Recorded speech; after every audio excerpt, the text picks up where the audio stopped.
Hello again, welcome to Lab 9, the second video in a series of video lectures detailing the remainder of the experiments. This one entails angular motion, or rotational motion, similar to the first one, except this time we are accelerating. So, the general setup is we have two different objects, a disc and a ring, sitting on top of this little stand. General setup is we hang a mass off of a pulley, and due to gravity and a relatively frictionless setup, it will slowly but surely accelerate. We will then be using the acceleration, the angular acceleration that we get from this lab to calculate the moment of inertia for the various objects, as well as the various setups of the objects, the orientations, there we go, the orientations of the object. So the moment of inertia, the angular momentum, stuff like that, it depends on how the mass is distributed around the axis of rotation. So if the mass changes, and if not only the total mass changes, but how it's distributed changes. Even if the mass stays the same, that will change it. So anybody can do that experiment. You can sit in a chair, have your arms out, pull your arms in, all of a sudden, how fast you're spinning changes. It changes horizontally as well as vertically, depending on how you rotate it. Part of the experiment is we have the ring flat, as well as the ring vertical. And the values that we're calculating will change because of that. So we're using a computer program that you would have used in order to do this. So like I mentioned, we're calculating, or we are experimentally gathering the rotational acceleration. So you can come over here real quick. Whenever I start the program, and I run it, our ring starts accelerating, and we collect data. As you can see here, it's accelerating. This gets faster and faster and faster. And based on the setup of this device, the slope is the angular acceleration that you'll be using in this equation over here.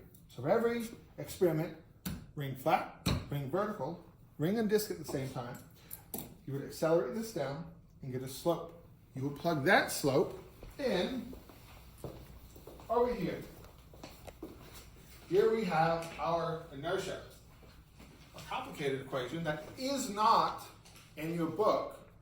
It's missing out of there, so you need to make sure to copy it down. You have the inertia equals little r, which is not the radius of the disc or the ring, rather the inner radius that we will give you, that the string wrapped around the middle in there is wrapped around. I'll show you that in a moment. Little r times the mass of the hanging part, the hanging mass, little m, times in parentheses gravity minus alpha r. Again, r, the little radius, alpha is that angular acceleration. So you're taking the difference between gravitational acceleration and then the angular acceleration times the little radius, which converts it into a linear acceleration comparable to gravity. So you're subtracting identical units. That will give you, this little equation gives you the tension in the string. And one of the equations that you have is torque. It's relating torque to the tension in the string.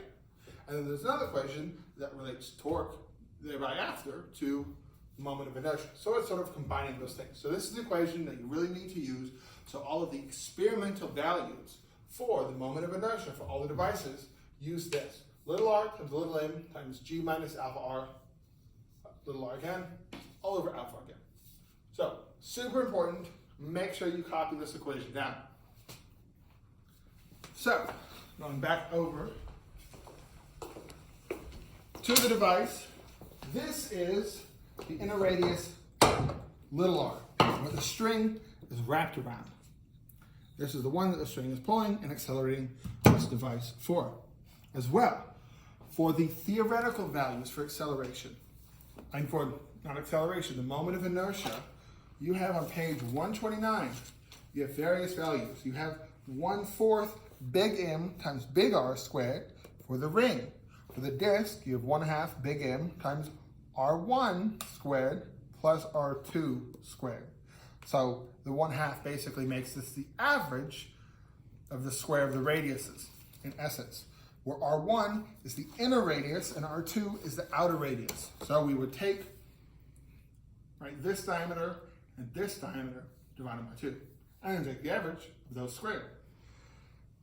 How you get those equations is a little bit of a complicated process. It involves calculus 3. Most of y'all haven't taken that. I would be willing to bet 99% of y'all haven't gotten that far in calculus. So we're just sort of saying, this is what it is. You'll learn it in a couple of years. Now, for the values that we're going to be giving you, we have values for table 1 that we'll be providing. The masses and the radiuses of the various objects.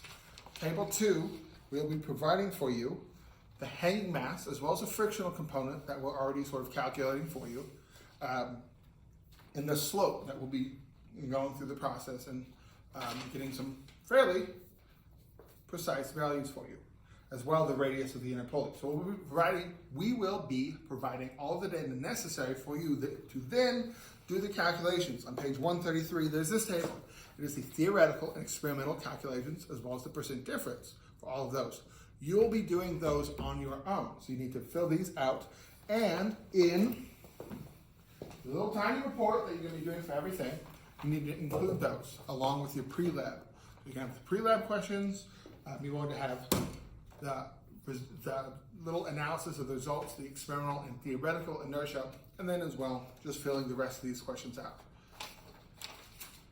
Now, for sources of air, since we're going to include that for all of the labs, the biggest sources of air in these is you have friction. We try to overcome that ourselves, but we're not entirely precise. We don't have perfect decimal place grams. We can't go out to like 0.01, 0.001, et cetera, et cetera. As well, there's general noise. A common source of error that students do is they let the string pull all the way to the bottom and it bounces. It looks something like this.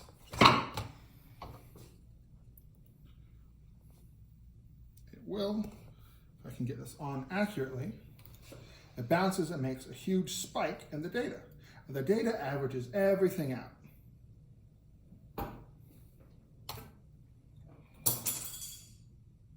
And it spikes, choo, just like that.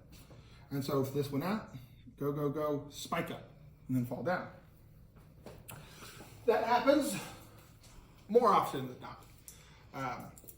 And then the final source of error is not taking the radius of these. As simple as it is. A lot of people mess up the values of the radius and the mass. I don't know how, but it happens a lot. So, whenever you are doing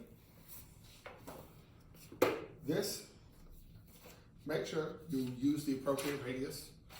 We will try to make sure to label these appropriately whenever we give you the data. Just make sure you don't switch them up. You're going to get some really bad values. For the post-lab questions, it says 1, the thread wrapping around has a finite thickness. How could it affect the data? That one is another source of error that comes into play. I didn't mention that. Since this isn't finite thickness, whenever this is completely wrapped up, the radius is larger. As it unwinds, the radius gets smaller and smaller. So little r there is actually a function. It would be a function of time. That would actually then be a function. So it would be a function of alpha, which would be a function of time. So this isn't a perfect scenario that would, in fact, make a difference. That finite thickness of the string, depending on how wound up it is, could actually play a larger part than friction itself. Number 2, it says, why did you have to set the disk in motion before attempting to see if velocity is constant? That details the process in finding the frictional coefficient and not the frictional mass for the hanging mass offset. That's because we're doing kinetic, not static friction. So everybody should know from the friction lab, static is always greater. So if we overcome static, we've doubly overcome the kinetic value. 3, why does the momentum of inertia differ for the different orientations? As I said in the beginning, it depends on the distribution of mass around the axis of rotation. So in this scenario, we have a lot of mass towards the center and only a little bit of mass farther out. In this scenario, If it were rotating around this part rather than the vertical, the mass gets more and more as it gets farther out.